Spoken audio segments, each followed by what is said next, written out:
Hello everyone, welcome to the MP Coding. Today, we are starting a new video series, Arduino Bare-Metal Programming with C.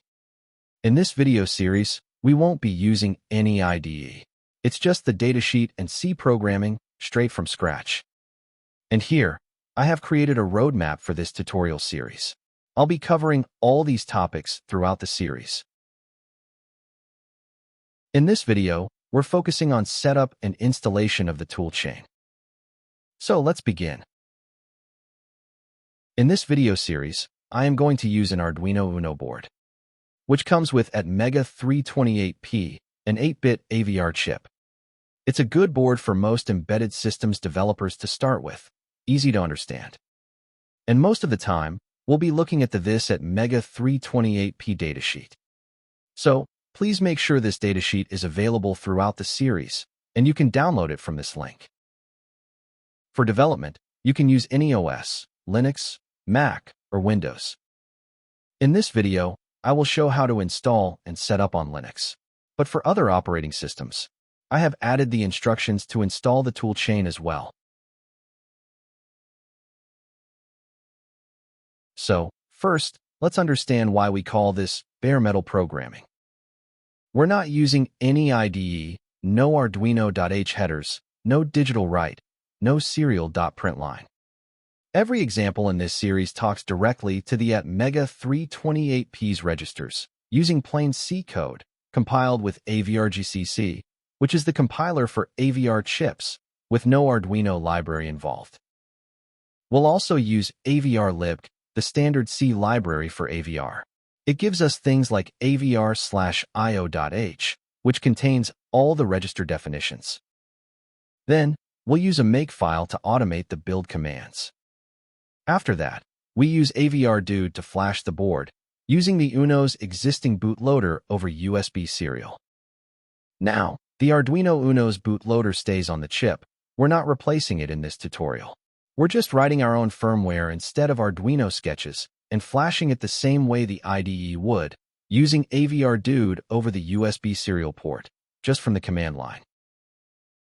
So, in this tutorial, you will need the Arduino Uno board, a USB cable for board power and programming, a breadboard and jumper wires, and LEDs and resistors for the upcoming videos. Now, let's check out the toolchain. The avr-gcc is a C compiler targeting the AVR instruction set. avr-libc gives us register definitions, interrupt vector macros, and some core headers. avr-binutils is used to convert machine code to hex and inspect binaries, also its checks, flash and RAM usage. avr-dude flashes the compiled hex file to the chip over the bootloader. And make handles build automation. Each tutorial in this series will contain makefile. If you don't have the hardware, you can also use a simulator. Just search online for how to set that up. For an editor, you can use any text editor you like, but I'll be using VS Code. Okay, now let's jump into installing the toolchain. As I mentioned earlier, I'll be using Linux, so I'll show you the installation steps using the Linux terminal. But I have added instructions for other operating systems below in the this README file, so you can install according to your setup. For Linux, first, update the system. Then, install all the required packages using this command. It'll install all the drivers we need, along with make. So, go ahead and copy-paste this into your terminal and execute it. Once that's done, reboot your system. Okay, I've already installed these on my machine, so let me show you the versions. avr-gcc is 14.3.0. and avr-dude is 7.1. Next, we need to find our board's port. Before you connect the board, run this command. This will show all the USB connections currently active on your system. Here I don't have anything connected, so it is empty. Now, plug in the board and rerun the same command. You can now see a new device that has appeared.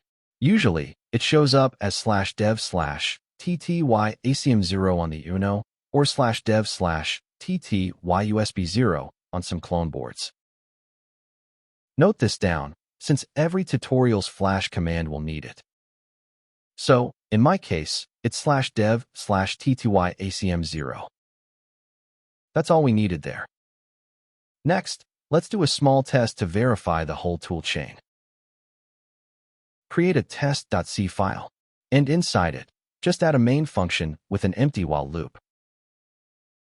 Now, cd into the terminal where that file is located. First, we need to compile the test.c file using avr-gcc. For that, you can use one of these two approaches. Both end up doing the same thing. So, here's what we're actually doing. In the first approach, we compile and link in a single step. The -os flag optimizes for size. -mmcu tells the compiler which chip we're targeting. In our case, it is at mega 328p. And -df_cpu defines our clock speed. The Uno board comes with on-board 16 MHz crystal oscillator, so I will set this as 16 MHz clock. Remember, this is just a number. What we are doing here, we're telling the compiler, we are going to use the 16 MHz system clock. So this number will use the compiler to do the math. Things like calculating delay or figuring out the right divisor for a UART baud rate, and so on. At the end of the video, I will explain more about the clock configuration. For now, remember this is just a number. Okay, now this command will directly produces an ELF file from the test.c. And then we use avr-obfcopy to strip out the EEPROM section and convert it into a hex file, which is the format avrdude needs for flashing. In this second approach, the same process, we split it into two steps. First, we compile the C file into an object file using the -c flag, without linking yet. Then, we link that object file into an binary. And finally, just like before, we use avr-obfcopy to convert that bin file into a hex file. Then, we use this command to flash the board using avrdude. The -c flag specifies the programmer type, in this case, Arduino, since we're using the Uno's built-in bootloader. The -p flag, in lowercase, tells avrdude which chip we're targeting, here the at mega 328p. The uppercase -p flag specifies the port. Remember, this is the one we found earlier, /dev/ttyacm0.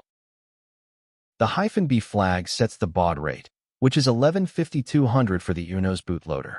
And finally, -u, /w:, test.hex:"i, tells avrdude to write our test.hex file to the flash memory. Okay, let's compile the test.c file. I will use this second approach. Alright, copy and paste this into the terminal and execute it. You can see the object file get created, then the bin file, and finally the hex file. If we open up the hex file, you'll see it's just a bunch of small hex numbers. That's because it's just an empty while loop, so there's barely anything in there. Now, let's flash it using this command. You'll be prompted for a password, since we're using the sudo command. Go ahead and enter it, and you should see it successfully flash the hex file to the chip. Now, we're ready to go. We're all set up for bare-metal programming. If you encounter any errors while following these steps, please let me know in the comments. I will help you to fix them.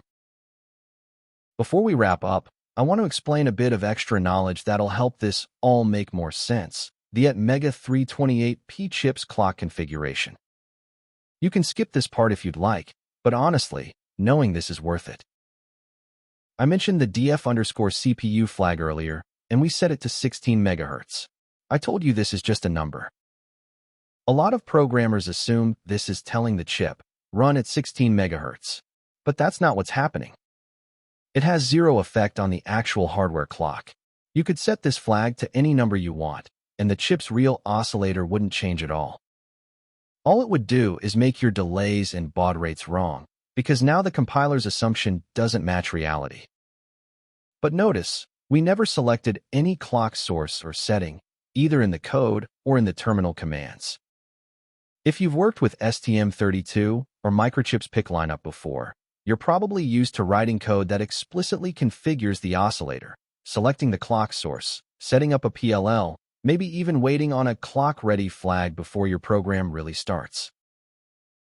So why doesn't our AVR code do any of that? Here's the short answer.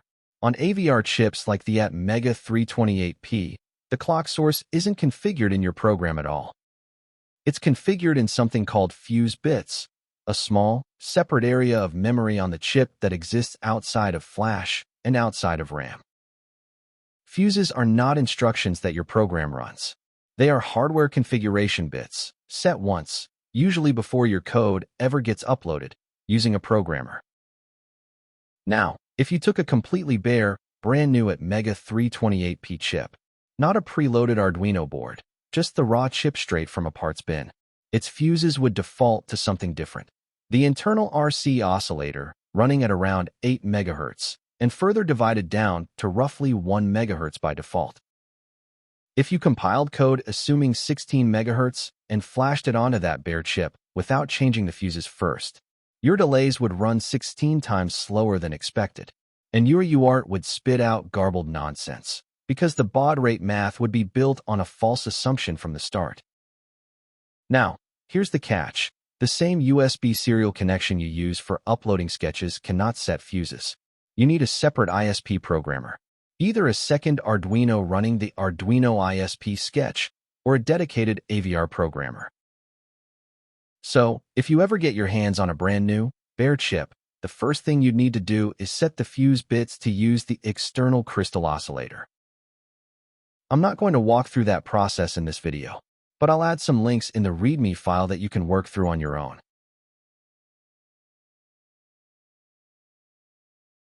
Okay, in the next video, we'll walk through the LED blink BareMetal example. So, stay tuned, and don't forget to like and subscribe to the channel. See you in the next video.